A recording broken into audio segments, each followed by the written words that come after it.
Hello everyone, this is Nayan Bashne and I welcome you all to the Bliss Academy where we provide education to you all with humility। मैं आशा करता हूँ आप सभी अच्छे हैं। इस वीडियो के अंदर हम डिस्कस करेंगे complete details about the AMU senior secondary school certificate examination of science stream for the session 2022-23। साथ ही साथ इस वीडियो के अंदर कुछ बेसिक क्वेश्चंस को आंसर करने की कोशिश करेंगे, जैसे कि एलिजिबिलिटी क्राइटेरिया क्या है इस फॉर्म को फिल करने के लिए, कितनी आपकी एज होनी चाहिए और कितनी सीट्स डिफरेंट कैटेगरीज के अंदर रिजर्व्ड हैं, क्या सच्ची में 50% सीट्स एएमयू इंटरनल्स की रिजर्व होती हैं या फिर उससे ज़्यादा। देखेंगे कितनी प्रीवियस ईयर कट ऑफ गई है इस एग्ज़ाम को क्लियर करने के लिए। साथ ही साथ वीडियो के एंड में आपके लिए एक स्पेशल अनाउंसमेंट है regarding the preparation for this exam, तो आप वीडियो को एंड तक ज़रूर देखिए। अगर आप हमारे इस चैनल पे नए हैं तो आप चैनल को सब्सक्राइब कर लीजिए, साथ ही साथ बेल आइकन को प्रेस करिए ताकि आने वाले वीडियोस की नोटिफिकेशंस आप तक पहुंच पाए। तो चलिए शुरू करते हैं। तो हम सबसे पहले बात कर लेते हैं बेसिक डिटेल्स की। अगर कोर्स डिटेल की बात करें तो जो सीनियर सेकेंडरी सर्टिफिकेट एग्जामिनेशन होता है इसकी ड्यूरेशन 2 ईयर्स की रहती है, 1 year for the 11th and the second year is for the 12th। अगर हम बात करते हैं एएमयू के अंदर आप किन किन स्कूल्स के अंदर एडमिशन्स ले सकते हैं, तो इन ओवरऑल एएमयू के अंदर टोटल 5 स्कूल्स हैं, जिसमें से 3 स्कूल आपके बॉयज़ के लिए हैं और जो 2 स्कूल हैं वो आपके गर्ल्स के लिए हैं। अगर हम पहले स्कूल की बात करते हैं जो कि सीनियर सेकेंडरी स्कूल बॉयज़ है, इसके अंदर इन टोटल 650 सीट्स हैं साइंस स्ट्रीम के अंदर। अगर सेकेंड स्कूल की बात करते हैं बॉयज़ के लिए तो वो एसटीएस स्कूल है, यानी कि जिसको मिंटो सर्किल भी हम कहते हैं। इसके अंदर इन टोटल केवल 55 सीट्स हैं साइंस स्ट्रीम में। फिर अगर एएमयू सिटी स्कूल की बात कर लेते हैं तो यहाँ पर बॉयज़ के लिए 50 सीट्स अवेलेबल हैं साइंस स्ट्रीम के अंदर, यानी कि ओवरऑल अगर आप इस फॉर्म को फिल करते हैं senior secondary school certificate examination के लिए तो बॉयज़ के लिए यहाँ पर केवल 755 सीट्स अवेलेबल हैं। अगर हम गर्ल्स की बात करते हैं तो गर्ल्स के लिए जो पहला स्कूल है वो है सीनियर सेकेंडरी स्कूल गर्ल्स। यहाँ पे टोटल 360 सीट साइंस स्ट्रीम के अंदर अवेलेबल है। और अगर एएमयू गर्ल्स स्कूल की हम बात करते हैं तो यहाँ पर 120 सीट्स अवेलेबल है, यानी कि गर्ल्स के एडमिशन के लिए टोटल 480 सीट्स अवेलेबल है। अगर हम क्वालिफाइंग एग्जामिनेशन की बात करते हैं, यानी कि इस फॉर्म को फिल करने के लिए कम से कम आपने कितना पढ़ा होना चाहिए, यानी कि किस चीज़ की मार्कशीट आपके पास होनी चाहिए, तो यहाँ पर बताया गया है कि आपके पास सेकेंडरी स्कूल सर्टिफिकेट होना चाहिए यूनिवर्सिटी से या फिर इसी के कुछ इक्विवेलेंट आपके पास सर्टिफिकेट होना चाहिए, जहाँ पर आपके कम से कम 45% मार्क्स से ओवरऑल ज़्यादा होने चाहिए, जिसके अंदर आपने इंग्लिश, साइंस जिसमें आप लाइफ साइंस यानी कि बायोलॉजी को भी ले सकते हैं और मैथमेटिक्स वहाँ पर आपने पढ़ा होना चाहिए, तभी आप साइंस स्ट्रीम के लिए अप्लाई कर सकते हैं। इसके अलावा जैसे कि यहाँ पर कहा गया है कि 45% मार्क्स ओवरऑल होने चाहिए, तो यहाँ पर जो सेपरेट सब्जेक्ट्स आपको बताए गए थे जैसे कि इंग्लिश था, मैथ्स था और साइंस था, इसमें आप इंडिविजुअल लेवल पर भी पास होने चाहिए, तभी आप इस फॉर्म को फिल करने के लिए एलिजिबल होंगे। इसके आगे कहा गया है कि candidate should refer to the allowed courses under the important information and rules to the ascertain whether he is permitted to apply for the course of study. और अगर इसके बारे में आपको और जानकारी चाहिए तो प्रोस्पेक्टस के अंदर जो इम्पोर्टेंट इन्फॉर्मेशन रूल्स वाला सेक्शन है उसमें अलाउड कोर्सेज दे रखे हैं, वहाँ पर आप एक बार चेक कर सकते हैं कि क्या क्या बेसिक आपके पास सब्जेक्ट्स होने चाहिए 10th के अंदर, ताकि आप इस फॉर्म को फिल कर पाएँ। फॉर्म फिल करते टाइम आप इस बात का ध्यान रखें कि फॉर्म जब आप फिल कर देंगे और किसी वजह से अगर आप कोई एलिजिबिलिटी क्राइटेरिया पूरा नहीं कर रहे होंगे तो फॉर्म भरने के दौरान वो आपको नहीं बताएंगे।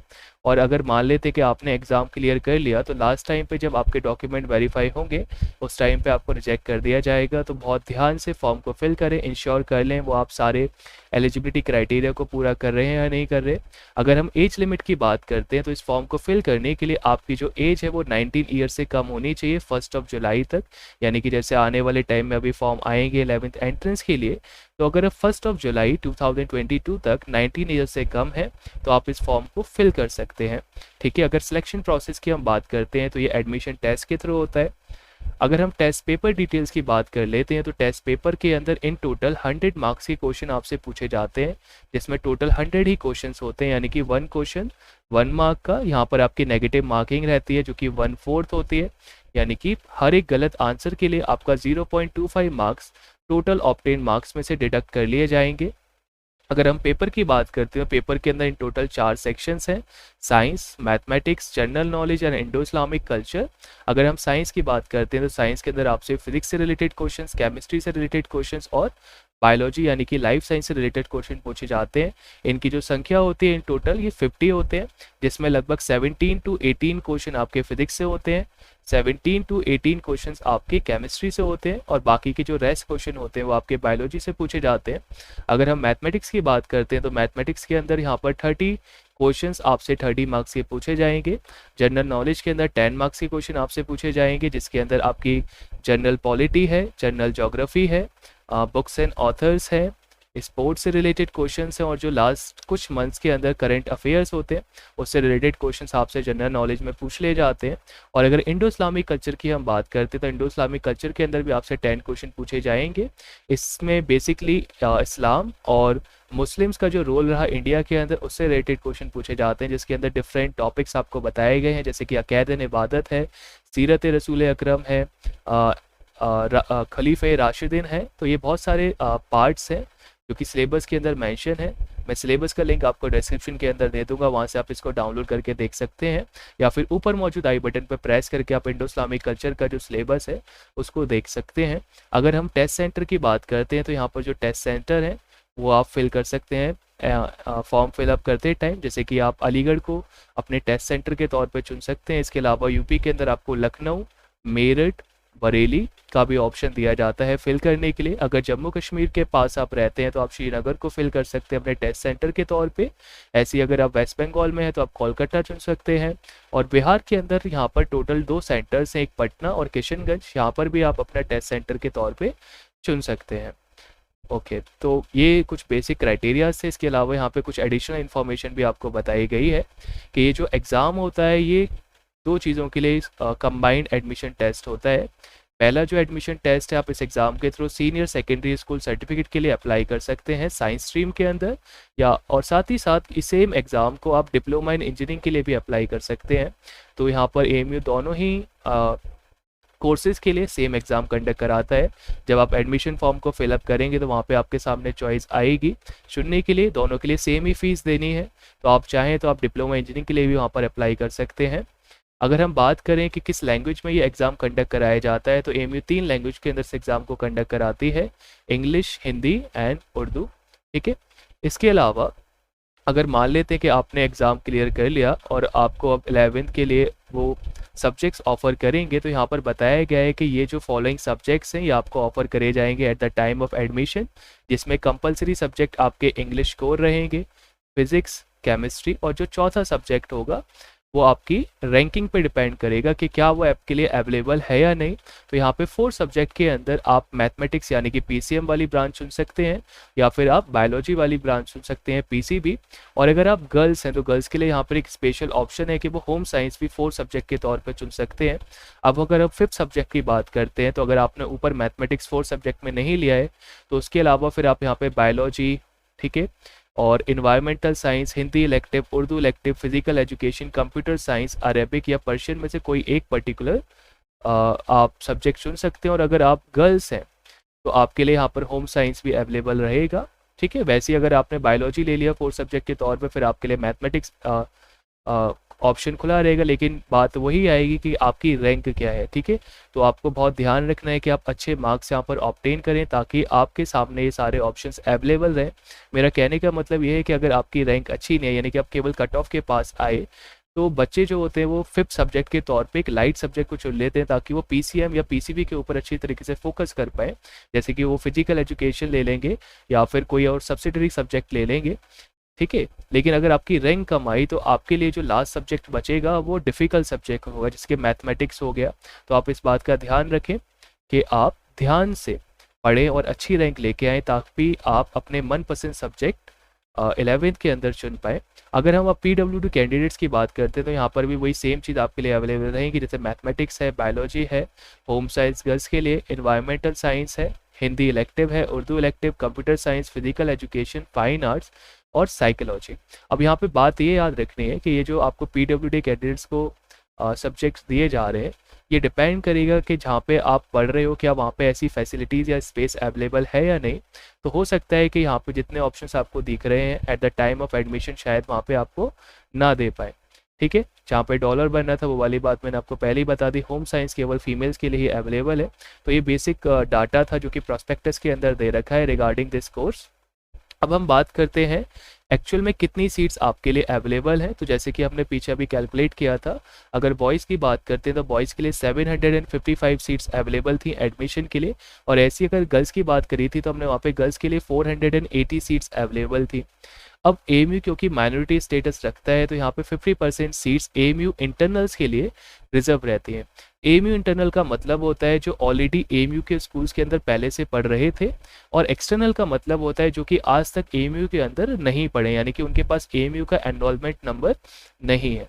अब जब सिलेक्शन हो जाता है तो एएमयू हर साल 3 तरह की लिस्ट आपको देती है। एक जनरल लिस्ट होती है, एक आपकी चांस मेमो की लिस्ट होती है, और एक कैटेगरी लिस्ट होती है।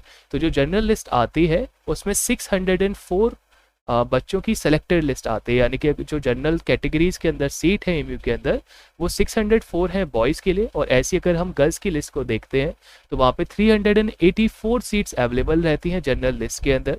अब जो ये जनरल सीट्स होती है इसका 50% सीट्स इंटरनल के लिए रिजर्व रहता है, और बाकी की 50% सीट्स एक्सटर्नल के लिए रिजर्व रहती हैं। यानी कि अगर हम बॉयज़ की बात करें तो इसमें 302 सीट्स इंटरनल के लिए रिजर्व हैं, और बाकी की 302 सीट्स जो है वो सबके लिए ओपन रहती हैं, जिसपे हर कोई लड़ सकता है। अब यहाँ पर आप देख रहे हैं कि एक स्टार लग रहा है एक्सटर्नल के ऊपर, तो यहाँ पे आप ये बात याद रखें कि जब कट ऑफ रिलीज होती है तो इंटरनल की कट ऑफ और एक्सटर्नल की कट ऑफ होती है। एएमयू कोई कट ऑफ रिलीज नहीं करती, ये हम बच्चों ने एग्ज़ाम क्लियर किया है उससे हमें पता चलता है, तो इस बात का भी आप ध्यान रखें।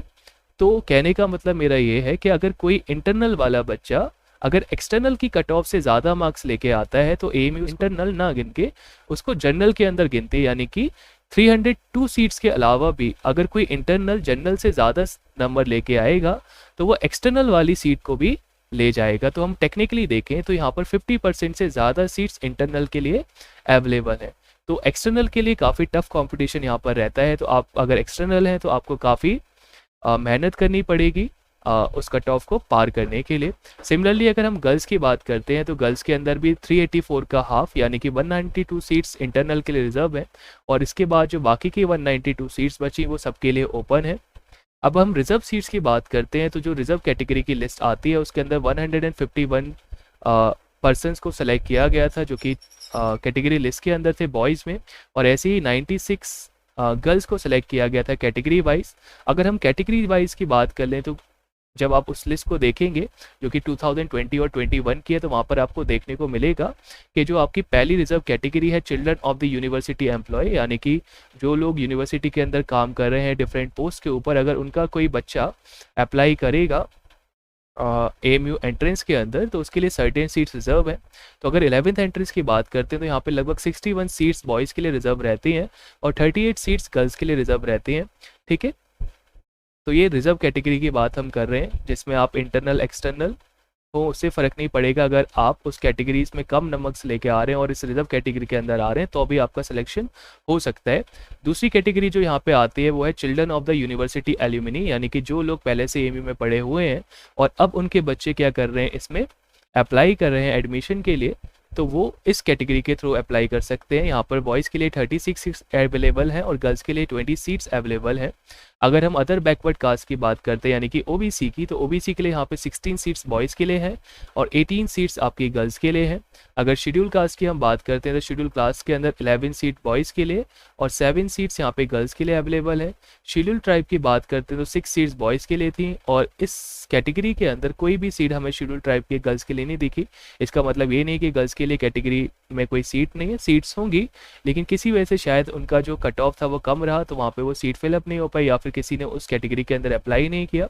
नेक्स्ट कैटेगरी जो आपकी आती है वो है belonging to the distant state और यूनियन टेरिटरी। इसका मतलब क्या है, डिस्टेंट स्टेट में हम उन स्टेट्स को काउंट करते हैं जिनकी बाउंड्रीज उत्तर प्रदेश के साथ नहीं लगती हैं, यानी कि उत्तर प्रदेश की जो भी नेबरिंग स्टेट है उस स्टेट के बच्चे इस कैटेगरी के थ्रू अप्लाई नहीं कर सकते हैं।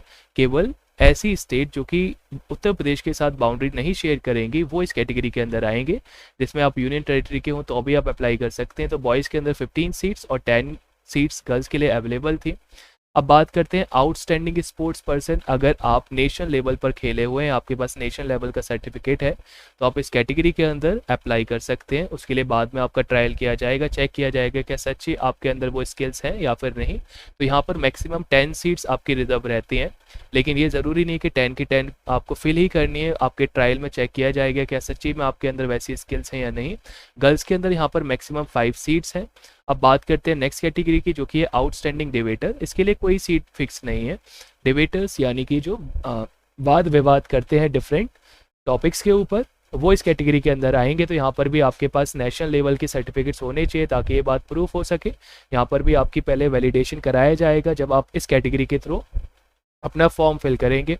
ऐसे ही अगली कैटेगरी आती है यहाँ पे एनसीसी कैडेट। तो एनसीसी कैडेट के लिए यहाँ पे 5 सीट्स बॉयज़ के लिए और 2 सीट्स गर्ल्स के लिए अवेलेबल है। अगर फिजिकली हैंडीकैप की बात करते हैं तो फिजिकली हैंडीकैप के लिए यहाँ पर 17 सीट्स बॉयज़ के लिए और 6 सीट्स गर्ल्स के लिए अवेलेबल रहती हैं। अगर आप किसी सेंट्रल गवर्नमेंट एम्प्लॉय के बच्चे हैं और रिसेंटली आपका ट्रांसफ़र अभी अलीगढ़ में हुआ है लास्ट 1 साल के अंदर, तो यहाँ पर 1 सीट आपकी बॉयज़ के लिए और 1 सीट यहाँ पर गर्ल्स के लिए रिजर्व है। सिमिलरली अगर आप किसी आर्म फोर्सेस में काम करने वालों के बच्चे हैं जिनकी डेथ अभी रिसेंटली हुई है, यानी किसी कॉम्बैट के दौरान अगर किसी आर्म फोर्स के पर्सन की डेथ हो जाती है, तो उनके बच्चों के लिए भी 1-1 सीट यहाँ पर बॉयज़ और गर्ल्स के लिए इस कैटेगरी के अंदर रखी गई है रिजर्व फॉर्म के अंदर। अगर हम कट ऑफ की बात कर लेते हैं तो ये लास्ट 3 इयर्स की एक अप्रॉक्सीमेट कट ऑफ है।